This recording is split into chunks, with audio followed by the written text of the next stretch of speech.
Read the book of Genesis 28 from verse 1.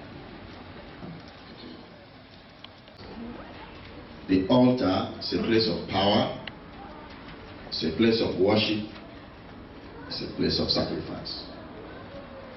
The altar is a place of power, a place of worship, and a place of sacrifice. Power unless there is a sacrifice and worship on it. For the altar to generate power, there must be a sacrifice and there must be worship on that altar. These are the two main principal things that generates power on the altar. Now, number 3 point is that the power can be negative or positive power. Because we have negative altar, we have positive altar. When we talk about positive altar, we are talking about the altar of the Almighty God. The negative altar is talking about satanic altar.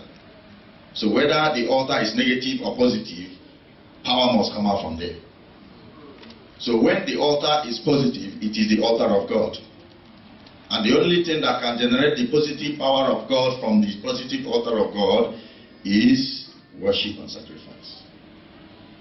Then when we talk about negative altar, we talk about satanic altar, occultic altar, witchcraft altar, marine altar, ancestral altar, and so forth, and so on and so forth. But tonight the altar of God shall jam with the altar of your enemies. Amen. And destroy them. Amen. The good news we have is that God has paid the price for us through the death of Christ by sacrificing his blood on his altar. Praise the Lord. Amen. Now, I want to let you know that you did not fall from the sky. Every one of us here, we came from somewhere. And that place you came from, your family, there is an altar. We have family altar. Even this country now, UAE have a spiritual altar. Every country have altar. Is somebody hearing me? And families have altar. Church have altar. Organizations. If God is to open your eyes and show you the spiritual location of this place now. Let's say this building is not here and this hall is not here, and God is to open your eyes and show you the spiritual location of here. You'll be surprised what you will see. Every environment have a spiritual topography. Is somebody hearing me? Even where you live, even where you walk. So that is why every child of God must be very spiritual to be able to discern the spiritual location of where he or she is. Because the spiritual location of wherever you are determines how successful you will be there. If that place where you are is spiritually negative, it will affect you. I have had so many people who complain, immediately I pack into this house, I started having an attack. Why such complaint? The spiritual location of there is demonic. You didn't hear what I said? The spiritual location of there is demonic. So when we talk about altar is a very serious thing. And if the altar of your family is negative, it's going to affect you because you came from that family. Praise the living God. Hallelujah. I'm going to say a lot of things about altar tonight and how to be able to destroy a negative altar. If you are married and you don't have altar, the altar of your marriage determines, the strength of the altar of your marriage determines how long that marriage will last. The reason why I always make mention of marriage is because, you see, 90% of problems today are faced by married men and women. The enemy is after marriage. Am I saying something here? Now, look at Genesis chapter 28 verse 1. And Isaac called Jacob and blessed him. Yesterday, we talk about the blessings of the father. The blessings of the father. Now, can somebody tell me how the father, the platform of the backup of the father's blessing? The platform of the backup of the father's blessing. What do I mean by that? When the father is blessing, What gives him the power, the strength? Where is he standing? What is his hope of releasing that blessing? It is an altar that is giving him the strength. For example, as I'm preaching to you now, the altar of God is backing me. Everything I say, is somebody hearing me? I have spiritual backing. Is somebody hearing me now? When Isaac blessed Jacob, he blessed Jacob based on the fact that there was an altar that is already instituted in the family, which Abraham led. He did not bless Jacob by his own power. Is somebody hearing me now? So many times, so many people ask us, why is it that we are not inviting preachers to come and preach in our church? There is nothing anybody that will come here and preach that we have not preached. There is nothing somebody will come here and preach that you have not heard. Huh? And secondly, it is not everybody that can stand on this altar. When the altar is very strong, you can kill. The few ones I invited, I know what they went to. When they left here, the enemy came after them. Why did you go there? Is somebody hearing me? There is a place you go, you implicate yourself. We have weak altars, we have strong altars.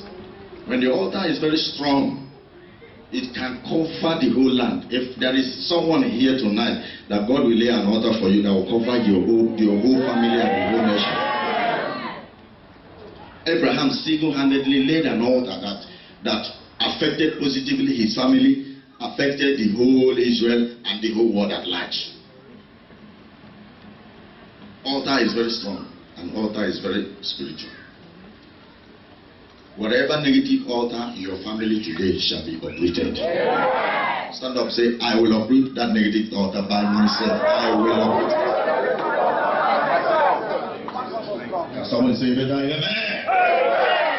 Now look at verse 1. It says, Isaac blessed who? Jacob, because Jacob was about to embark on a journey. So Jacob needed a spiritual backup. You need a backup. Before you leave for another country, you need a backup. Before you leave for your destiny, you need a backup. Before you leave to continue or to start what God appointed you to do on earth, you need a spiritual backup from a spiritual altar.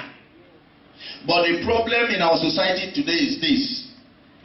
People that come from non-Christian families, they always go to a demonic altar for backup. That is why some people go to native doctors or cultic homes, deposit their passport there, meet a witch doctor to ask for their destiny, and meet a voodoo priest and all that. But those that come from a Christian family, like Isaac and Jacob, Christian family, Isaac the father, a Christian father, he did what? He blessed him based on the fact that that family, the altar in that family is of God. And when you have a family that is prayerful, the enemy cannot attack their family. Are you hearing me now? So Jacob needed a blessing from a father that is a praying father, and from the altar that is the altar of the Almighty God, so that he will go on that journey and do what? And return back safely. So many of you are in this country, you are still alive, you are still prospering, you are doing well.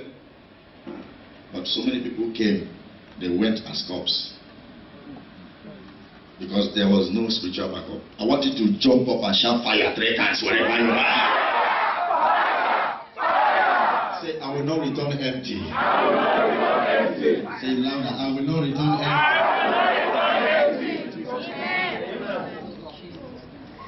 Testimony. Why? Because there was an altar that stood by him. Read that verses 1. You. Don't worry. You. Isaac called Jacob. And Isaac called Jacob and blessed him. May you receive a fatherly blessing. I didn't want to bring the two teaching yesterday so that it will not be too complicated. So yesterday we just learned about the father's blessing and how everybody must receive father's blessing. But today we are going to look at the source of the blessing. The blessing, which is the altar. And this thing is very serious. If you are careless about it, is going to affect your life, because they can do anything.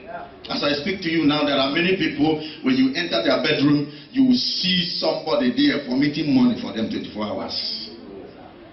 I don't know if I'm saying something. They can go extra length to make it, which means life is not fair. It's not by strength, it's not by power, it's not by physical energy. It's by the grace of God, it's by the power of God, it's by the mercy of God. And come October, God shall show you mercy. In the next 5 hours, you shall enter a new glory. Rise up and shout a louder and thunderous amen. Altar, for example, the altar of our church, any man of God that enter here, and he is gifted, he don't need to struggle, because the altar is already gifted. Just one preaching, the anointing will flow. So there is this thing that happens to men of God when they invite you for a program. You need to carry your own oil. You need to carry your own anointing in case that place you are going is dry. There are some altar you enter. If you don't have something in you, you are finished. There are some altar they will invite you to preach. That altar is dry. There is no oil there. And you yourself, you are not anointed. It's only God that will help you in that problem. So when you enter an altar that is not anointed, you yourself must be anointed. But the easiest one is when you enter an altar that is anointed and you are anointed. The program will be smooth. Everything will be easy. Everything will be easy. When you minister to people that are very hardened and you are a man of God, you are finished if you are not anointed. It's not easy to move people. You'll be looking at them, they'll be looking at you. A man of God was preaching one day, he was almost crying. People will say, amen. They now saw that they have dealt with him. They started saying, amen. Amen. So hardened, the word is not moving them. So if you must go deeper in the word of God to be able to awaken people. But there are some places you will go, people are so soft. You don't need to shout. You just preach something. They are happy. They are responsive. They are always eager to hear more. So we are always praying that God should send us to people who are soft-minded, not people who are hardened like Dubai. Dubai are terrible. If you are not sure of your calling, you'll be asking God a question, am I called?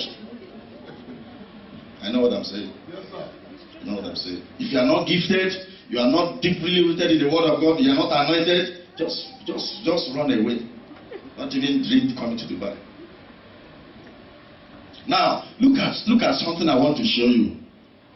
When Isaac blessed Jacob, Jacob left with courage. He left with confidence and boldness, knowing that the altar backing him is strong. There is a kind of blessing you will receive no matter the challenge you face at the war front. I will overcome because I know my background. I will overcome because I know He who I'm standing upon. I will overcome because I know what I have received. You see what I'm saying? Some of them are still sitting there. They are not moved. What I'm saying doesn't mean anything. It's only when you yourself tell them rise up, that is when they will stand up. See, if the word of God is not moving you, you are leprous. You have spiritual problem. See, the ones that stood up, they are so easy. That is how you know people who are moved. God cannot be struggling with you. He can't be striving with you. You are not met with Him. Allow yourself to easily be moved by the word of God. What I'm teaching you people, live teaching. I'm coaching you. I'm telling you what will help you. Say to neighbor, don't be hardened. Be soft-minded. So that God can reveal things to you. God can use you. God can bless you easily. God doesn't minister to hardened people. God doesn't like hardened people. God comes closer to people who are softened. And if the word of God cannot soften you, I don't know what will soften you. I don't know. Human being cannot soften you. Circumstances cannot soften you. Friends cannot soften. And then the word of God, you are resisting it. You are finished. You are finished. This little thing I said now is more than enough to bring revival here. Amen. Because it's deep. Amen. Very, very deep. I know what I'm saying. I want you to stand up and say, my background must be very strong. My background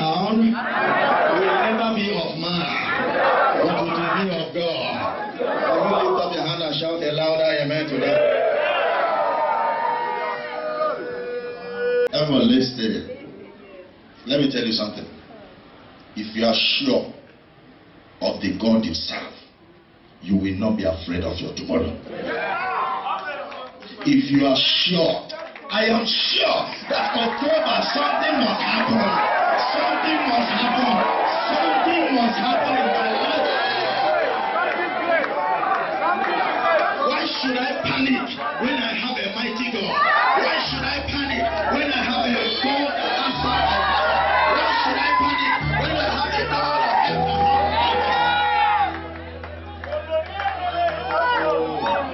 Here, any power that comes to challenge you, let the fire of God jam that power. Let the power of God jam that power. Whether it's coming from your village, from your mother, from your father's altar, let the power of God jam that power.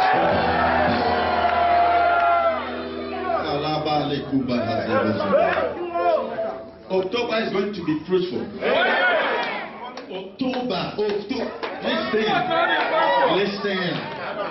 You will ever cry. September is rolling away. Tears. Don't worry. Now we are going to see the manifestation of God's blessing in our lives. From October 1st, heaven will release to you what belongs to you.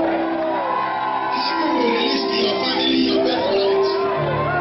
Heaven will release to your family your blessings. All the blessings that the enemy. Last Sunday the Lord said, I am restoring to you the years that the locusts have eaten. He said, this is the season I'm coming to bless those that are faithful. And because you have been waiting upon the Lord, from the first day of October that is about the next 3 hours, somebody here shall testify. Somebody here shall testify. Somebody here shall testify. Somebody here shall testify. Anything that ever made you to ask God question, tonight God shall prove your enemy wrong. He will come to you and say, I am still your God. I am still your God. I am still with you. I am still with you. I am still with you. I am still with you. I am still with you. I am still with you. I am still with you. I am still with you. The altar, lift up your right hand and say, the altar that stopped my father cannot stop me.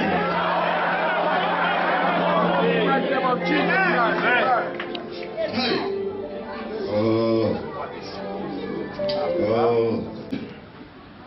There are some people that receive blessing from a demonic altar, just like Jacob received the blessing from the altar of God. There are people that receive blessing from a demonic altar, so because their father is diabolic, so he transfers the diabolic anointing. Do you know we have demonic anointing as well? Demonic anointing and demonic powers. So he transferred that demonic anointing upon his son or his children because his own foundation, his own father handed it over to him. And that foundation is so demonic that it has been operating in that family for years. So they keep on operating for many years without finding out the original source of that altar. Because every family has a source where the altar originated from. It might be maybe 10 generations from the time you were born, or 5 generations, or 6 generations, or 4 generations. For you to start destroying a demonic altar, number one, demonic altars are never destroyed by just speaking in tongues or just holding a midnight prayer or inviting men of God to your family. No. Demonic altars are very strong, very powerful. When you look at altar in the spirit realm, altar in the spirit realm is just like a certain structure that have been there for years. Then physically, the result of that demonic altar is problem, barrenness, disappointment, sickness, maybe a particular disease running in the family for years, or a particular situation that have been running in the family for years. There must be a particular situation that that altar always generates from generation to generation. Is somebody hearing me? So for you to destroy such demonic altar, it's not by fasting, it's not by speaking in tongues, it's not by inviting deliverance ministers. No. It is by tracing the source of the altar, where it started and who it started with. Among all your fathers, your grandfather, your great-grandfather, the fourth one, the fifth one, which one among them brought this altar to the family? That's number one discovery. Number two, what was the agreement between the demon that handed over this altar to him and with the family? There was an agreement between that demon and the family. You are now gathering prayer topics and information that will help you to dislodge and to disintegrate the agreement. Then number three, what has your forefathers or that particular father been offering to that particular demon to fortify the altar, to make the altar strong, to make the altar solid? Because there must be something that the demon agreed with that your particular father, that this thing I need from you every month or every year, so that I'll be able to be protecting you, protecting your family. So you find out, what is that thing? Is it a human being or is it an animal? What is that thing? And that thing is called sacrifice. Remember I said earlier on that for the altar to speak, there must be worship, there must be what again? Sacrifice. So when you find out the root, the source, number two, the person involved, then number three, the sacrificial element, you've now gathered solution. Let me tell you, breaking family altar takes only 30 minutes once you gather these three informations. 30 minutes. So many people don't know. So they keep on inviting men of God. I used to hear them say, Pastor, you don't know how many men of God that have visited our family. They have been visiting without these elements. So what they do when they come, they pray. Of course they pray now, they anoint everywhere and they say, it's over. But the problem is still there. And the problem with our men of God is that everybody wants to claim that God is using him. Nobody will tell you I can't do this. Nobody will tell you this is not my ministry. Just like doctors, when you come to the field of medicine, we have different types of medical experts. We have gynecologists, physicians, pediatricians, cardiologists. When you meet a gynecologist and you are sick of typhoid fever or whatever, he will tell you, well, that is not my field, go and meet a physician. But not with pastors. You meet a healing minister, he will tell you, oh, God is alive, God is good, that demon is good, whereas it is not his field. So when he go there, he will only release anointing for healing, whereas there is a yoke to be broken. Oh, somebody's broken.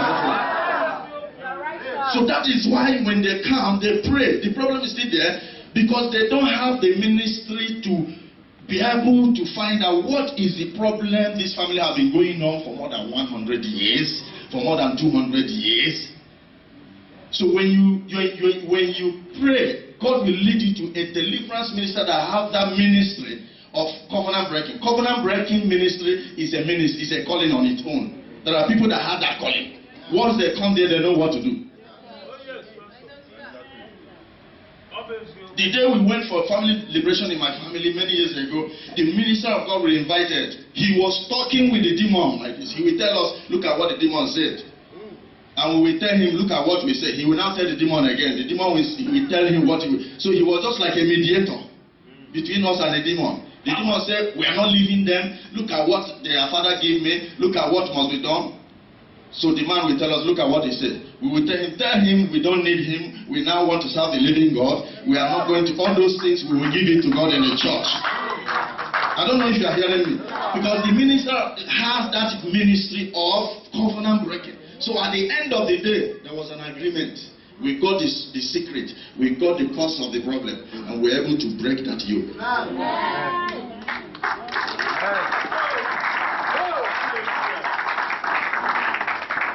My mother gave birth to my younger brother the day my brother was born in the hospital.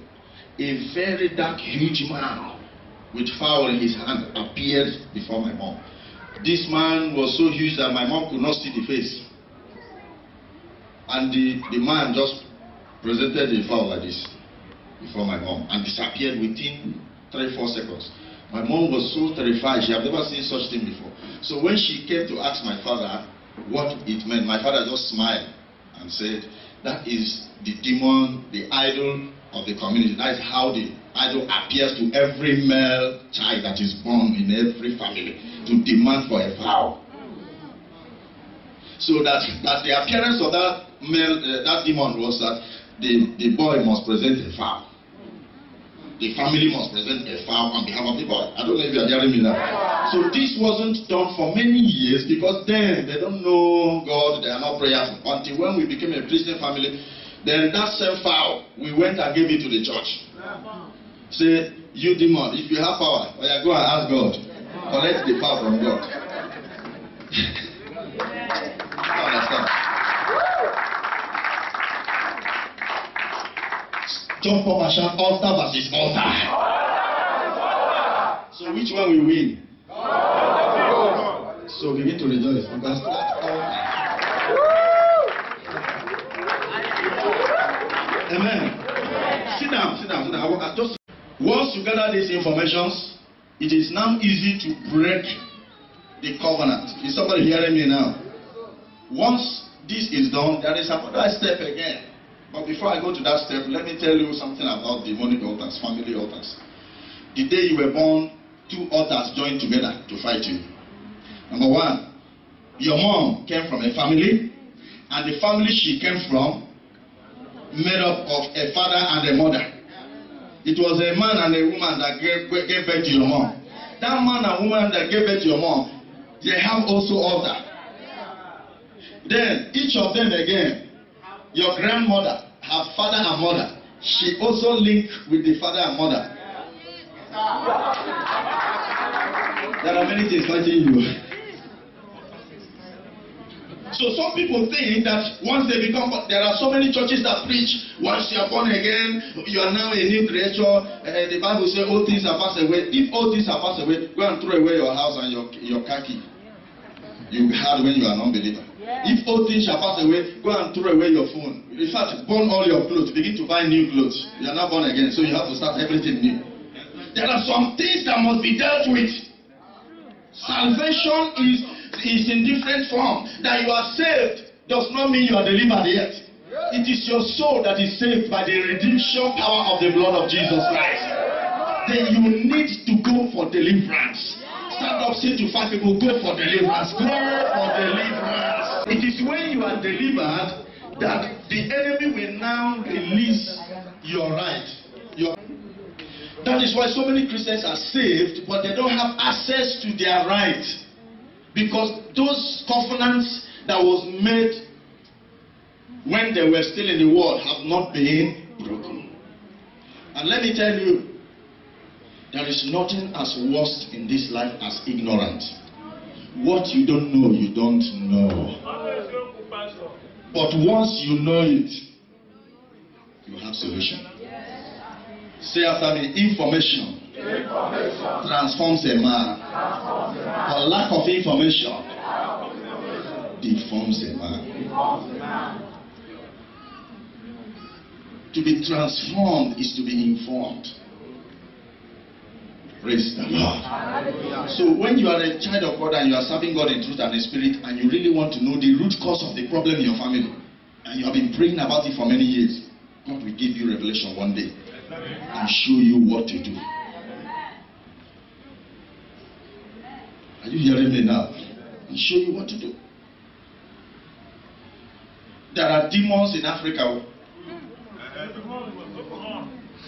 There are demons, and when I begin to talk about demons, we are still talking about altar. But when we talk about the demons on the altar, okay, look at this. The altar of God. Yes, the altar of God is so powerful because there is an angel there. It is that angel that gives direction. And that angel does not leave the altar. He stays there 24 hours. Also, in a demonic altar, there is a demon called the strong man of the family. That strong man is the one that monitors every member of the family. He stays on the altar. He does not leave. He gives information to the familiar spirit of the family, because every family have a strong man, a familiar spirit, and a spirit of witchcraft. Say after me. The strong man, the familiar spirit, and the spirit of witchcraft. Have you noticed that witch is not a finish for family? Kill this one, another one will come. Kill this. So it's not a personality, it's a spirit. If you want to abolish witchcraft from your family, stop praying that present personal witch should die. Because that personal witch is not the problem, she is a vessel. If she dies, another vessel replaces her. That is why before witches die, they recruit their first daughter. I'm speaking to somebody. They keep on, from birth, they initiate the successor. So the witch is not the problem. The problem is the witchcraft, the circle. Somebody says circle of witchcraft. Witch is a vessel. Craft is a system, is a circle. So when you talk about craft, craft means handwork. So witchcraft, practicing the practice of it is the craft work.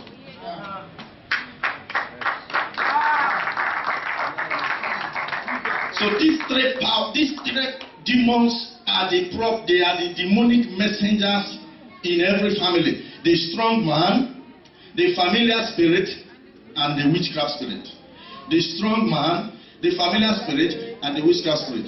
It is the witchcraft spirit that initiates the idea of bringing demonic mark on every member of the family. Some of you have demonic marks. They gave you mark when you were little, took you to somewhere, and gave you incision. It is the witchcraft spirit that introduced that idea, because they needed a mark in your life which will serve as a point of contact all the days of your life. So for them to create an avenue to attack you, they minister to your parents to take you to somewhere so that they will give you mark to protect you. So you now think it is a good thing. You don't know it's a demonic agenda to create an avenue of attack. We call it witchcraft surveillance. Mark. Some have their own, some tribal mark. Some of you from Yoruba, from Calabar and all those areas. Some tribal mark on the face, some on the hand. Different part of the body. Once there is an opening, there is an entrance of attack. So anywhere you go in the whole world, if you are not delivered, if that mark is not destroyed, go to Canada, go to Dubai, go to America. They have your information. So what they do is, the strong man on the altar will have a remote, because there is something in you that gives them signal where you are, that mark. So they now give information to the demon in Dubai and say, we now have somebody there who is our victim. They hand over the information to the demons in Dubai, and they still have the remote on this family. Fire. These things are spiritual. Satan have one network that Satan is not omnipotent. Satan is not omniscience. He doesn't know all. He is not all-knowing. But he has one network that connects to him through his agents and his messengers. It's only God that is omnipotent. So the deliverance starts from, number one, finding the root of the altar. Which year? How did the altar come about? Who was the one that brought this altar? What is the name of one of the fathers that brought this altar? Once you find out this, then you must do something to make sure that the altar is destroyed. Because once the altar is destroyed, then the strong man leaves. And once the strong man leaves, the whole family is delivered. The major enemy is not the familiar spirit, it's not the witchcraft spirit, it's the strong man. The strong man is powerful. He stays there and gives information and instruction to the witchcraft spirit and to the familiar spirit. Familiar spirit is that spirit that uses the face of someone who is familiar to you to meet you in the dream. You sleep and you see your father. He gives you food in the dream. It's not your father. You see your mother, you are smiling. It's not your mother. Because Anybody that loves you cannot destroy you. So Satan knows that if he attacks you the way he is in the dream, you will wake up by force. So he will use the face of your uncle, your brother, your sister. So that is why we call it familiar spirit. Trying to familiarize with you in the dream in order to initiate you, in order to attack you. If you watch very well, some of those faces, when you begin to pray, they now change and become what they should be. Yeah. Have it happened when you are sensitive enough, may you be sensitive in the spirit to discover demons. Anytime you see them, you will be sensitive and you know this is not an angel, this is a demon. And you will now begin to speak in tongues and say, show yourself, show yourself. And instantly, the demon will now show himself and you will now cast that demon out. Amen. Stand up and say sensitivity in the spirit. Sensitivity in the spirit. May you be sensitive. Amen. In the spirit. Amen. In the name of Jesus Christ. Amen. So familiar spirit is a spirit that uses the face of someone close to you, wife, husband, children, uncle, friends, to attack or to initiate people in the dream. God uses his angels, uses the face of human beings, angels using the face of human beings to visit us in the dream.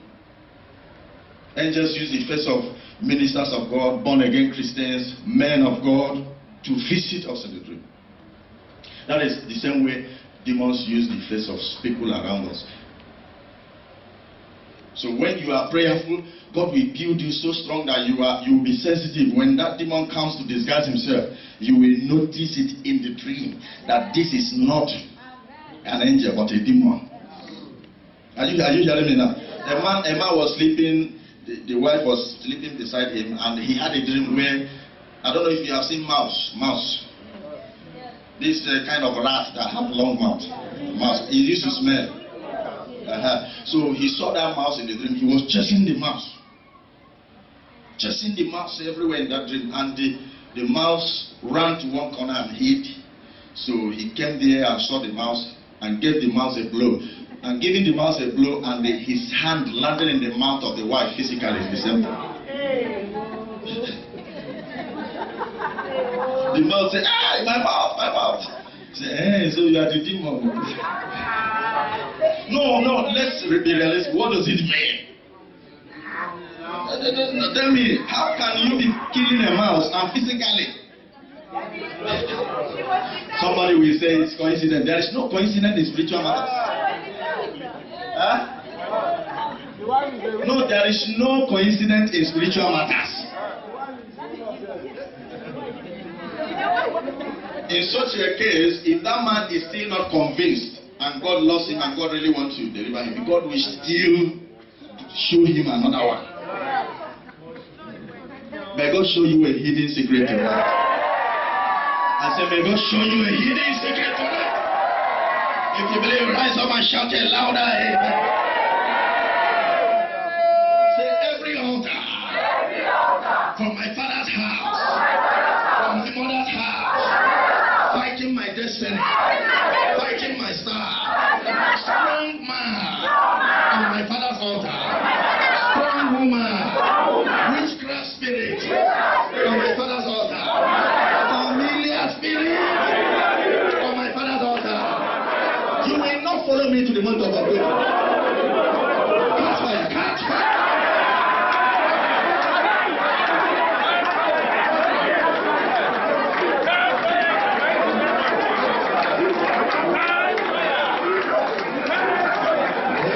Becomes powerful once there is a sacrifice on it.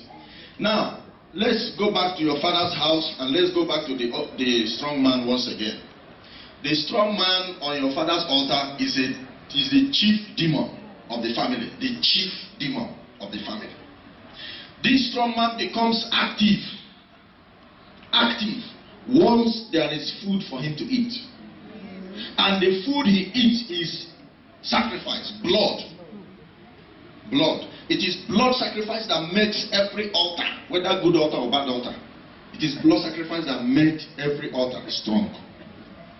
Now, in our own case as Christians, the only blood on our altar is the blood of Jesus Christ. That was why God did not do anything. He decided to kill his son and shed his blood on his own altar to save me and you.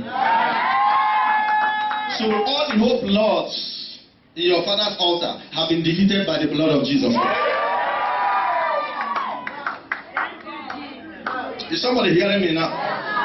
Now, let me say something. Sit down and listen.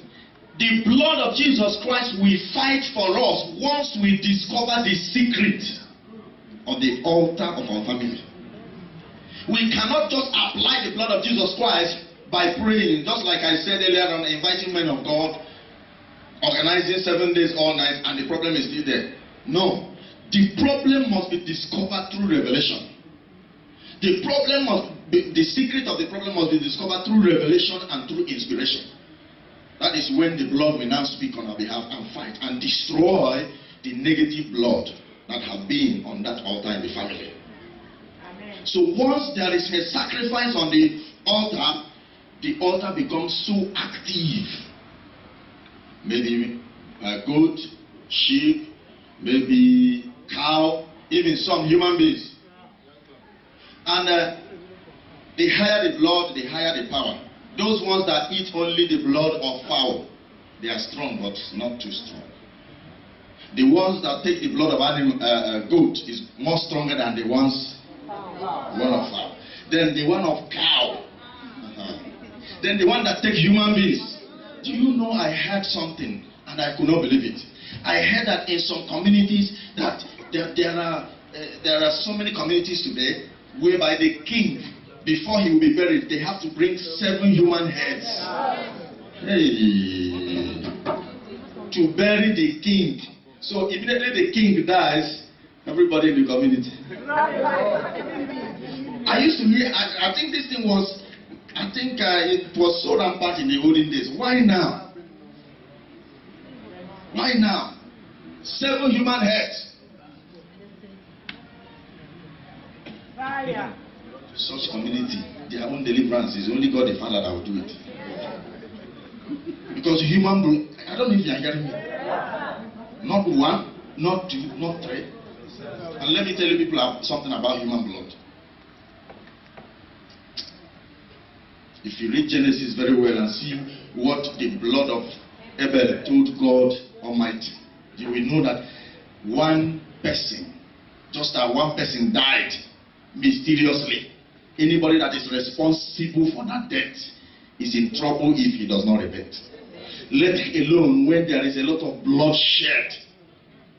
A city like Aba have eaten too much blood for more than 100 years now. And those people that died, their blood is crying. Listen, blood cries. What did God tell Cain? The voice of thy blood, brother's blood, crieth unto me. From where? From where? Whether human blood or animal blood, the blood must be poured somewhere. This earth have eaten too much and waiting to eat more. So once there is blood on the altar becomes activated. The demon that is in charge of that family, the oracle or demon or idol or whatever they call it, is not that physical image that they place there. It's a spiritual, it's a demon in the spirit realm. Satan will send a demon to possess an image. If you make an image, let me tell you, if you want to invite a demon in your life now, it's easy. Just go and set something. Set something. Image. Anything image. Molten, carved, whatever image. Just set up something. Demon will appear. If you want to invite God, sing. Angels will appear. You can set up an altar in your house. Listen, Listen, when I talk about altar, in all of us we are from Africa, so remove this mentality of bring this one, bring table, bring this one. No, altar as a Christian is a place you pray regularly. When you are praying there every day, Monday, Tuesday, Wednesday, Thursday, for 1 month, 2 years, that place now becomes sanctified. Let me open your eyes a bit. Stop praying in different places. Today you pray here, tomorrow you pray. Find a particular place and make your prayer point, spot, and be praying there every day. That place will become powerful. That is your altar. You don't need to put table there. Anytime you put some things there, it's not good. It becomes shrine or hut or whatever. Just make it a prayer place. People are looking at me. What I'm saying, is it strange to you? Anytime you pray outside and the prayer delayed, just come to that place you are praying and pray. It will happen. Because any prayer you pray on your altar, God will answer it. Stand up and say to 5 people, make a particular place your praying place. Stand up, everybody. From tonight, form a particular place as a prayer center.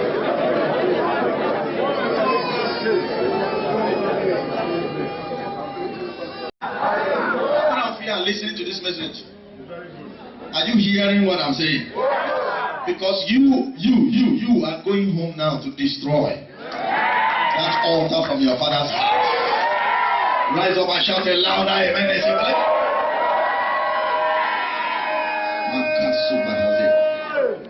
God will give you victory over satanic altars, victory over demonic altars, victory over the altar of your father's house. Thank you, Lord. Thank you, Father. Sit down. So the strong man will give information to the witchcraft spirit and the familiar spirit. Then the familiar spirit comes in different ways, operates in different ways. It can come with the face of your friend or someone you know, and also with the voice of the person. Sometimes you hear a voice call you, and they call you with the voice of somebody close to you, and you answer and you don't know. How many of you here have ever asked your wife, did you call me? Or you ask somebody, did you call me? Because you heard voice, and it was voice of you say, I heard it. You say, no, I didn't call it, but I heard your voice. We call it familiar voice. So that demon uses the voice of that person to call you, and once you answer, they capture you. They have something against you in the spiritual. So what you need to do is, once you find out that nobody called you, but you really had a voice and you responded to it, you have to pray for 1 hour and say, whatever that took place now initiated me, I cancel it. So that initiation will be cancelled instantly. Don't just say, hey, I'm a child of God, it doesn't have blood of Jesus, you go your way. No, you're serious. You have to take out time, pray, cancel it, so that whatever they have against you will be destroyed. Now, familiar spirit and witchcraft spirit, they can't operate without information. They operate with information. They operate with informations. They operate with points of contacts. They operate with locations. And that strong man gives them that information. So when you leave your father's house to the city or to another country without receiving a total deliverance from that very altar, there is problem. That person will end up coming back again to fight it. So where he is reading Genesis chapter 28 verse 1, that was a different altar. The altar of the Almighty God. Isaac blessed Jacob. And look at how Jacob ended.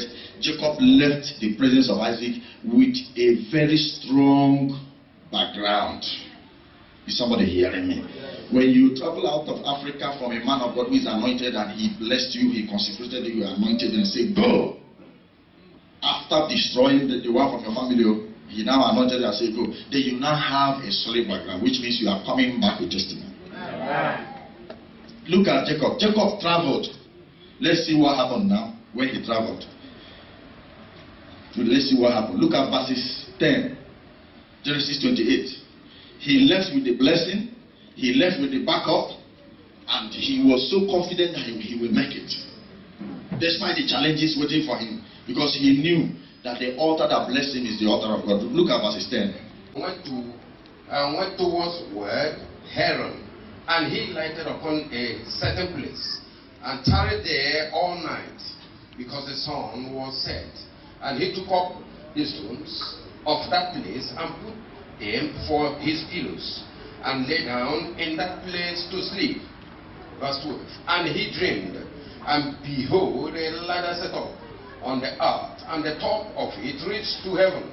And behold, the angel of God ascending and descending on him. Now, I want to say something. You still need your own altar. Jacob, are they the same name? No. The same destiny? No.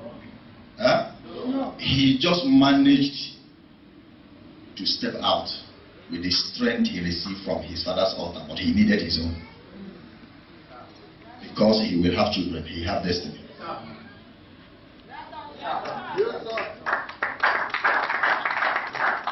On his way to finding his destiny, God now met him on the road and said, build me an altar for yourself. Even though you came, oh my God, I pray that God will open your eyes more. People that don't have altar, they end up dying on the road. Listen, destiny is not easy. Life is not fair. To survive for 1 week, to survive for 1 year, 1 year. People are just so careless, moving anyhow, behaving. You need spiritual backing. People who are unbelievers, they kill to make money. A lot of people do a lot of evil things these days. And you that you are a child of God, you don't know Juju, you don't know native of God, you don't even. Then what are you doing? How do you want to end? Christians are no more serious with God. When they tell you to do something, pray and fast, how can I pray? Jesus has paid the price for me. There is this little word now, this common word, it is well when you are dying. It is not well when you are dying. Don't pretend that it is well. That is a religious language. It is well. And the devil is using it to deceive you. God appeared to Jacob on the road and showed him a place. Listen, for you to have an altar, God is the one that will show you. Is somebody hearing me now? The Lord appeared to him and showed him a place and said, here is Bethel. This is place where my presence is. Look at verse 22. Look at something that happened. Look at 22.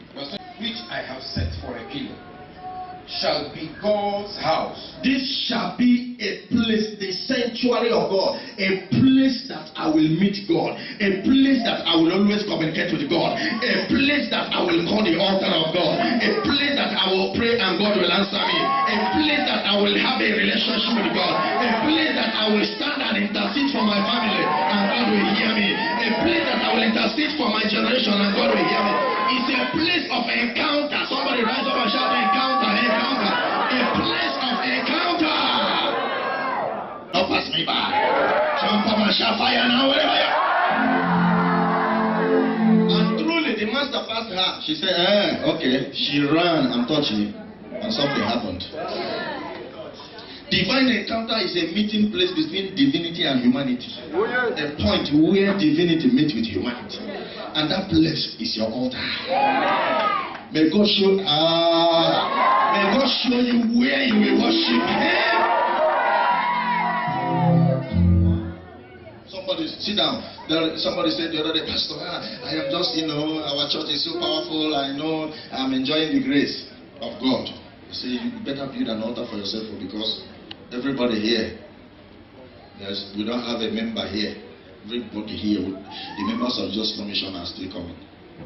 Everybody, including our ministers, you are all passing by.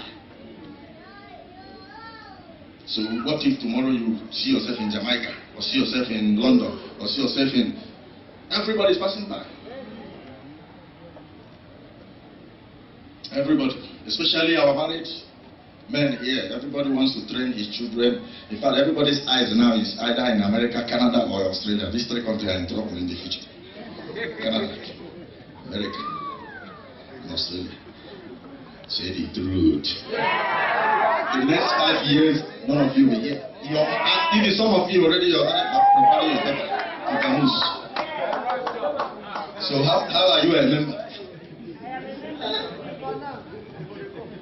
For now, that is temporary. But you need God all the days of your life.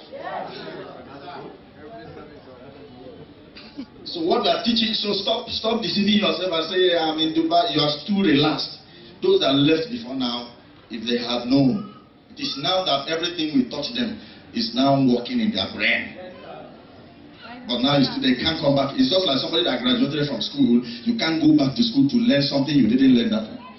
You'll be regretting. Had I known, I would have humbled myself and learned.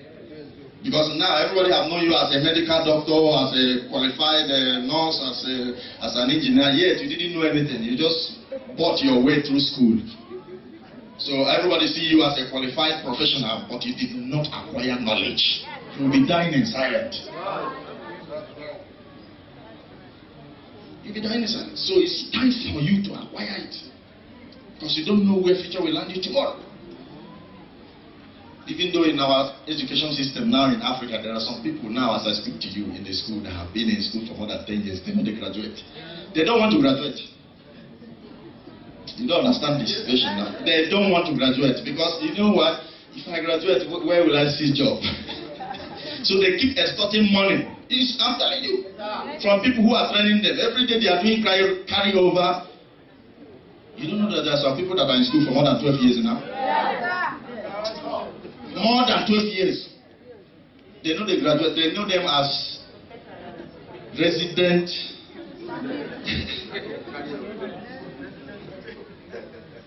Some of them say, if I come out, where will I see a job?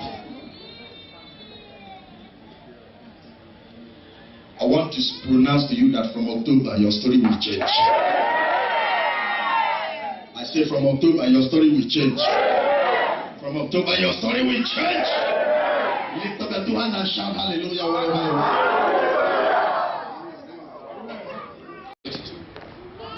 Shall be God's house, and of all that thou shalt give me, I will surely give thee 10th unto thee.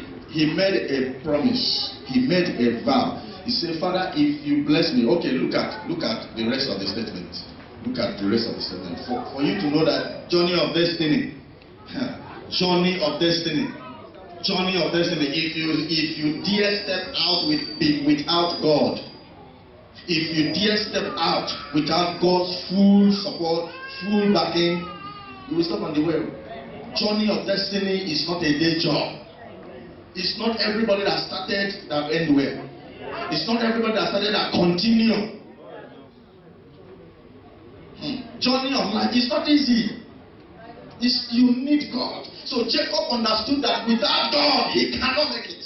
He said, Father, if you be with me in the journey, because he know that he's going to suffer. You don't understand. Even though his father prayed for him, he know he needed more. Stand up and say, I know I need more of God. His father prayed for him, but he know that he needed more. So the altar of his father plus his own altar is still not enough for him. He said, I'm still not convinced because I know there are battles, so there are lions that have opened their teeth to swallow me. There are deportations and there are accusations and joblessness and troubles that are waiting for me out there. So God, I am not only depending on these two altars, I am also making a vow. I will serve you in this altar and I will sacrifice for you. Can you say better amen? Can you say better amen? Sit down and listen. Just listen. Read. 23.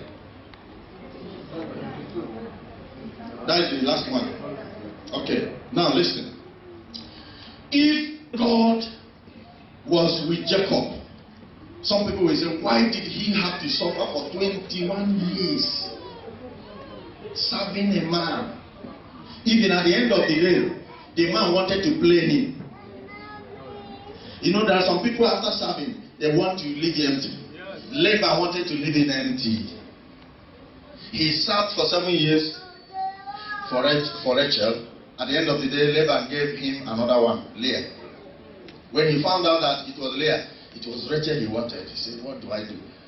Laban said, you have to serve for another 7 years. I remember before he served for the first 7 years, he had already served before. So 7 plus 7 plus 7, 21. And you know, Jacob, from the womb, the man is a criminal. He can deceive you. Jacob himself means supplanter. He say, okay, I know what to do. Laban thought he was more precarious, but he didn't know that this man, Jacob, his head is full of computer. He said, no problem, I'm going to take everything you have. God gave him that wisdom so that he will not be cheated. So the battles he faced in the land he went, in the house of Laban, he defeated the enemy at the end because there was an altar that backed him up. Look at Judges chapter 6. How do I deal with that altar? How do I deal with the altar of my father's house? How do I deal? Maybe the altar of your father's house produced the spirit of anger. Maybe the anger spirit is the one that is destroying everybody in the family. There must be a particular habit that is controlling the members of your family. One particular habit, one particular character. Am I saying something? So the mother is suffering from it. First son is suffering from it. First daughter is suffering from it. Second son is suffering. Everybody has the same problem. It might be ego problem. You know, proud. Everybody is proud. It might be a problem of it might be a problem of poverty or a particular sickness. Diabetes. Everybody must suffer from that diabetes. That is a spirit that is operating from that altar through the strong man. And once God appoints a messenger, a vessel, a deliverer who will stand on behalf of the family, he is the one that God will reveal the secret of the deliverance of the family to. And he is the one that will stand on behalf of others.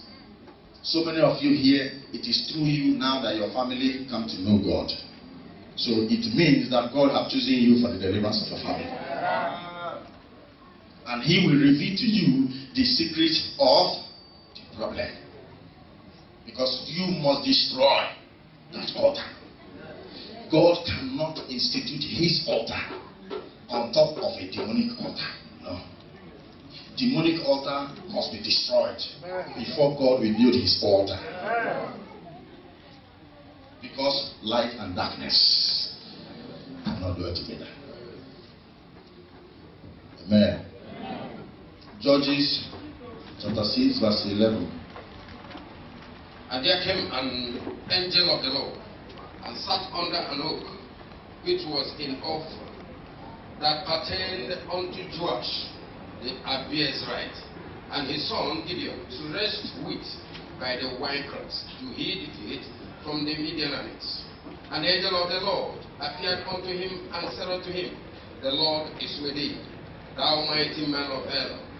And Gideon said unto him, O my Lord, if the Lord be with us, why then is all this befallen us? Now, there are some things you will be passing through, you will begin to argue, I don't think God is still with me. That was the case of Gideon. He said, if you are with us, why are we facing challenges? Why are we being attacked? Why all this problem? The enemies were so much, the attack was so much, the challenges were so much, it was unbearable. And God said, I am with you. I am with you. In fact, I have given you an assignment. You have not even started it. You are going to defeat the Midianites. You will conquer them. So Gideon was doubting because of the challenges he was facing. He didn't know there was a problem. He didn't know there was a problem. Until the Lord now came and revealed to him and said, you don't have time. When you go, you read it down, you will see. Say, your father built an altar which have not been destroyed. And it is you that will destroy it. Once you destroy that altar, that your father is a worshipper of Baal. The Lord revealed to him through his angel and told him, Gideon, your father worshipped Baal. And truly the father of Gideon was a worshipper of Baal. In fact, that Baal stays in their house. He prepared a place for Baal. Yet Gideon was a mighty man of valor. And he couldn't go far. He was anointed. He was empowered. He had vision, he had grace, he had gift, but he could not operate because God's word must surely abide forever. Once there is a demon there, once there is an idol there, God cannot manifest. So he said, unless you take away that idol, that very altar, I will not build my own altar. Okay, look at verse 22 because of time.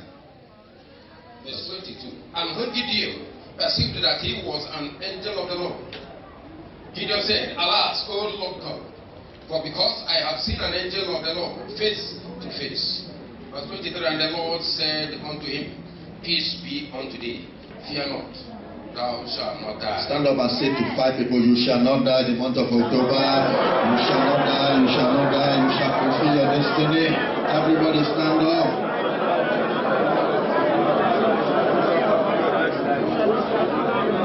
Next verse, 20, is it 23 or 24? 24, read. Then Gideon built an altar there unto the Lord and called it Jehovah Shalom.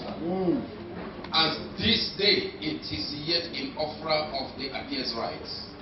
And it came to pass that the same night that the Lord said unto him, Take thy father's young bullock. Now, God saw that he made a mistake. Gideon went to build an altar before the Lord out of zeal. Out of zeal. Because immediately he found out that he needed to build an altar for the Lord. He went and built it straight away. But he made a mistake because he did not first of all destroy that altar of his father's house. And two altars cannot be together. Huh? So that night, the Bible said that same night, the Lord appeared again and said, you have not finished this work very well. You must go to your father's house and destroy the altar that he set. It was war, but he won. It's not going to be easy. Life is battle. Even from the womb, the child start kicking, fighting. This life is not easy. Say the truth. You pray to marry. You have to pray to keep your marriage. You have to pray to train your children. You have to pray. Everything, prayer. So many of you want to buy a car. You buy a car, you have to pray to send it home. You have to pray for it to be cleared. And you have to pray for somebody who is cool-headed to keep it for you, otherwise they will sell it. With this Buhari's administration now.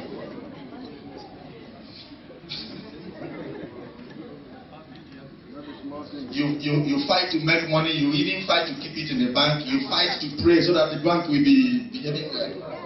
Everything is prayer.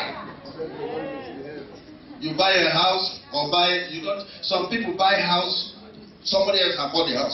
More than 5 people buy one house and they are fighting in the court. But if God is with you, everything will move. God will give you direction so that you will not make mistake. Let me tell you, God will send people that will not cheat you. He will give you people that will work with you. You need faithful men. You need men like David and Jonathan, Mary and Elizabeth. I pray for you today that God will send you the right people. And you rise up and jump up and shout in that amen louder. Hallelujah. Let me tell us one thing about this altar. Sit down. The altar of the family. There are some altars that are so deadly that they keep misleading somebody to be doing wrong business. Meeting wrong people. Somebody will suffer, gather money. Somebody from nowhere will come and take the whole money. Wrong connections, wrong countries, wrong business. Somebody will just wake up one day, he say, I want to travel to Germany. And he doesn't know that deportation is waiting for him. Wrong things, wrong marriage. The altar will finally land them in wrong marriage. That one is the beginning of so. But once you build an altar for God, that demonic influence becomes cut off. Can somebody say better amen? Look at verses 29, Judges 6. Verse 29 says, and they said one to another, who had done this? That was the next day, because Gideon went in the night with the men of the city. He went to destroy the father's altar. Because that altar was so guided jealously by the father and the community. So he went in the night. You know, there are some communities today, if you want to do family liberation, they will come after you. Huh? They don't want anything to touch their idol. That was the case of Gideon. So they needed to remove that Baal by night. So the next day, the whole city gathered and said, where is the idol? Who has done this thing? Who removed the Baal? The idol. Go ahead. And when they inquired and asked, they said, Gideon, the son of Joash. This troublemaker again, Gideon. Gideon, you, every time you are carrying Bible, giving us trouble in this community. So you have come to destroy this idol? Go ahead. Verse 30, then the men of the city said unto Joash, bring out thy son. Joash was the father of Gideon. They came and threatened him and said, bring out your son, we are going to deal with him. Go ahead. That he may die, because he had cast down the altar of Baal, and because he had cut down the cloth that was by it. And Joash said unto all that stood against him, will you plead for Baal? The same man, the same worshipper of Baal said unto them, will you plead for Baal? That was when God is involved. God has entered. Will you plead for Baal? Go ahead. Will you save him? Will you save Baal? A God that cannot protect himself, how can he protect his people? Will you plead for, if Baal is here and an ordinary man came and take him away? In fact, from that moment, Joash lost hope. In fact, say, you people who are worshiping for all these days, people just come carry you in front of them. If you are strong, why didn't you do like this to all of them? Now I will serve the God of Gideon. People shall see your God in action the month of October, and they shall decide to follow you. People shall see your God in action this month of October, and they shall decide to follow you. Can you jump up and shout hallelujah 3 times for the Bible? Somebody rejoice because you're about to receive a blessing.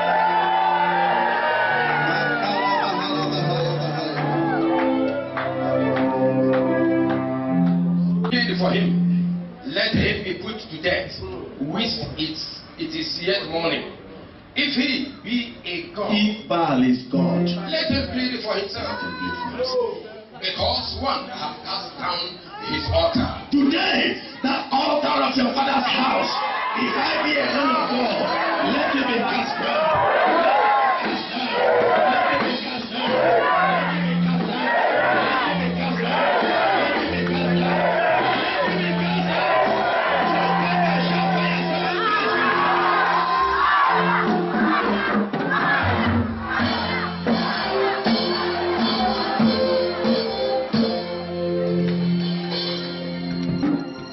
Because you will cross over with crown of promotion, crown of blessing. From that moment that the altar was destroyed, Gideon now saw clear. He received phone call. You are going to receive phone call first thing. You don't understand. The altar of the Father's heart is so mighty that it can pull down somebody's destiny unless destroyed. Do you know that Gideon had a mighty vision? He could not fulfill it. But immediately this altar was destroyed, Gideon's life started prospering. God gave him anointing and power. He went to Midian and he conquered. You shall conquer in Dubai. You shall conquer. Anywhere you go, you shall conquer. Jump up and shout, I am more than conqueror.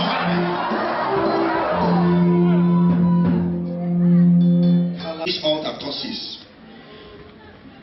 This altar of your father's house causes dream pollution in order to be able to pollute your destiny. A polluted spirit pollutes the destiny of that person. Satan cannot attack your spiritual life unless he pollutes your spirit through the dream. So what they do is the strong man on the altar sends the spirit of witchcraft and sends the familiar spirit to pollute the individuals of the family, the members of the family.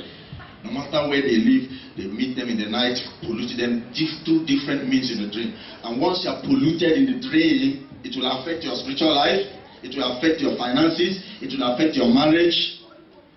But once that strong man is pulled out and destroyed, then there will be no more information to the spirit of witchcraft and to the spirit of The familiar spirit. That is when the family members will be free.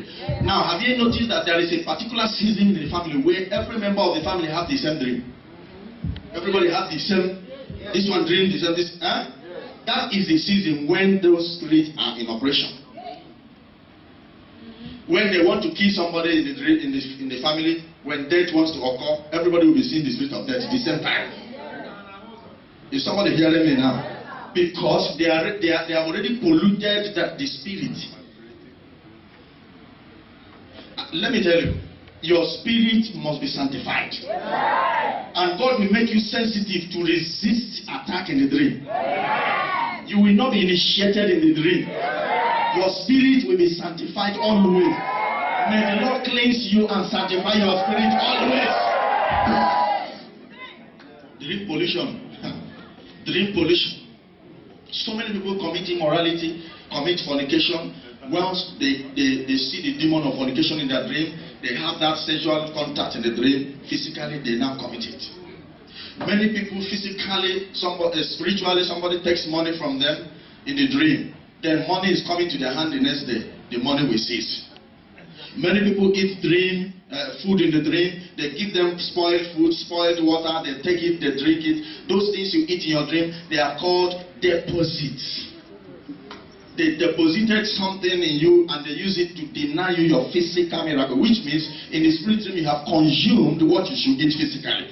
Because food is being ate physically, not spiritually. So when you eat those things in the spirit realm, they deposit, demonic deposit in you to be able to hinder the physical food. This month of October, you shall not eat in the dream. Sexual relationship in the dream. Sit down. A man will be sleeping with different women. Even some sleep with their sisters in the dream. Some sleep with their cousins in the dream. Some sleep with faces they don't know.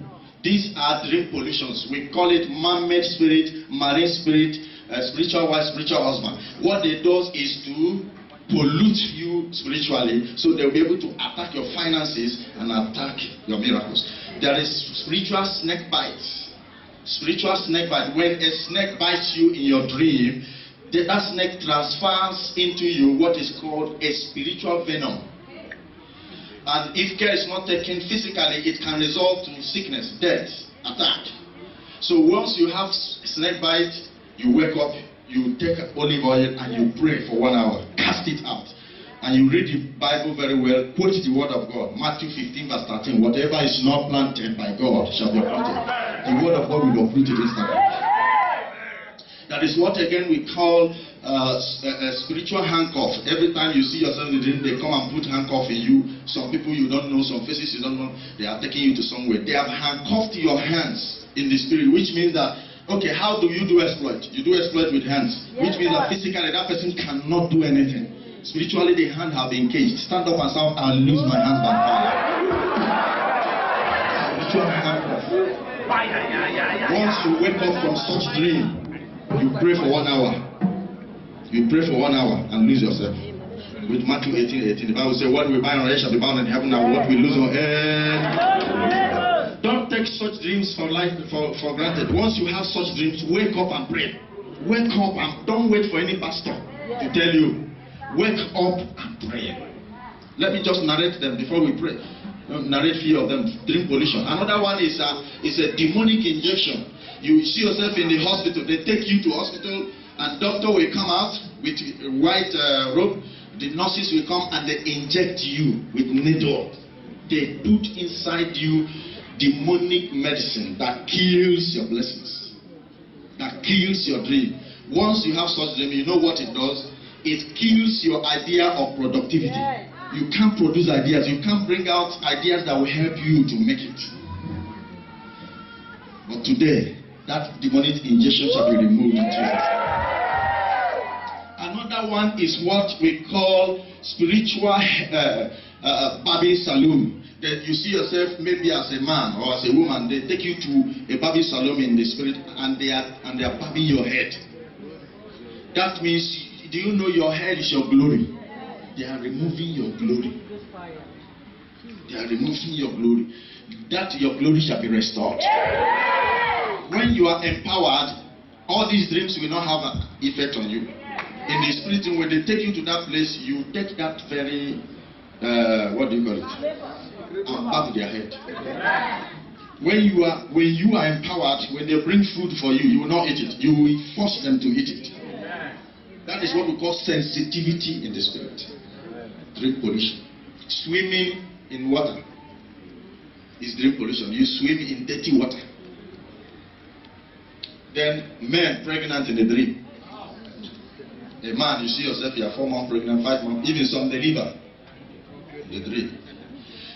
That is dream pollution. A man will develop women's sex organ in a dream. A woman will develop male sex organ in the dream. That is dream pollution. Then you see yourself as a man, you are sleeping with a fellow man in the dream. You need 27 days deliverance. Or a woman sleeping with a woman. Physically, you don't do those things. So that demon wants to initiate you so that you start doing it physically. Stand up and shout fire 3 times wherever you are.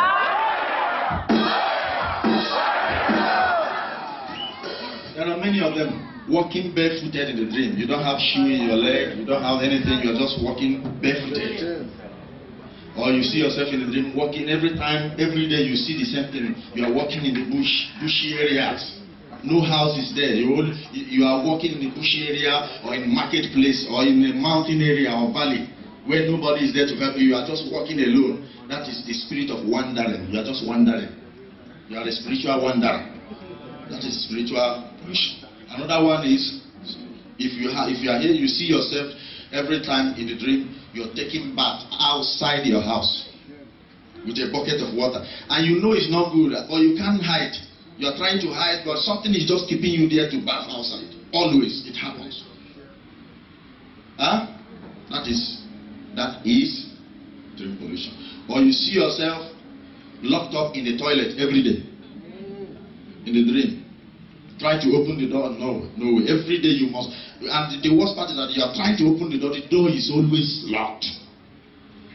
That is spiritual prison. You are coming out today. You are coming out today. In the name of Jesus Christ. Another one is carrying coffin. Every time you carry coffin. Every time you carry coffin on your head.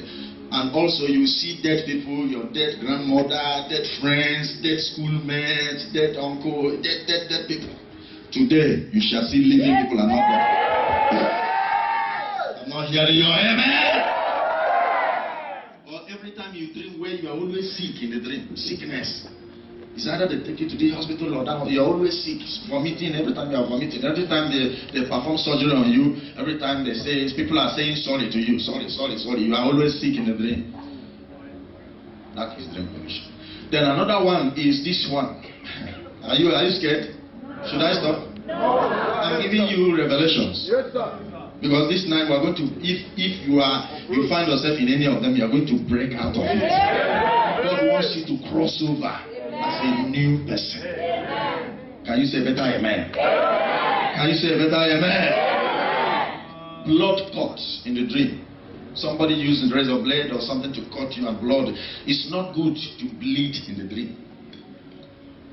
It's not good to do what? To bleed in the dream. It's an occultic initiation. The occultic kingdom, they are trying to take your blood to initiate you. So they try to cut you. Then another one is accident. You see yourself having an accident with a car. You are in a car and the car crash. That means that person's destiny is about to crash, but it's not you. Yeah. Another one is bicycle. You are riding bicycle, and when you are riding this bicycle, there is this sweat. You are sweating, and the worst part is that the bicycle is old. It's not new. It's old. Then the worst part, you are climbing a mountain with a bicycle. Your own poverty. Somebody is climbing mountain, riding bicycle. Stand up and shout fire 5 times tonight. That's poverty.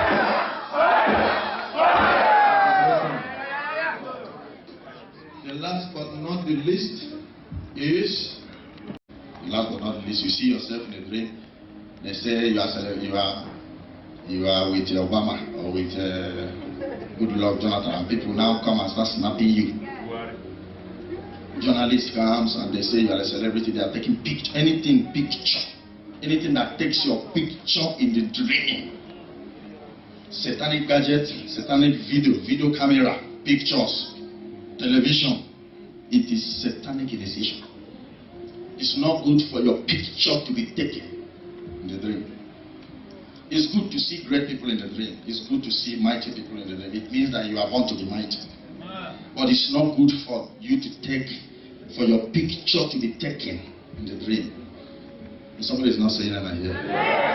Because that is a satanic initiation. Every satanic gadget monitoring you shall be broken tonight. Almighty God, as old as you are, as old as you are, you will never change. Ancient of days, as old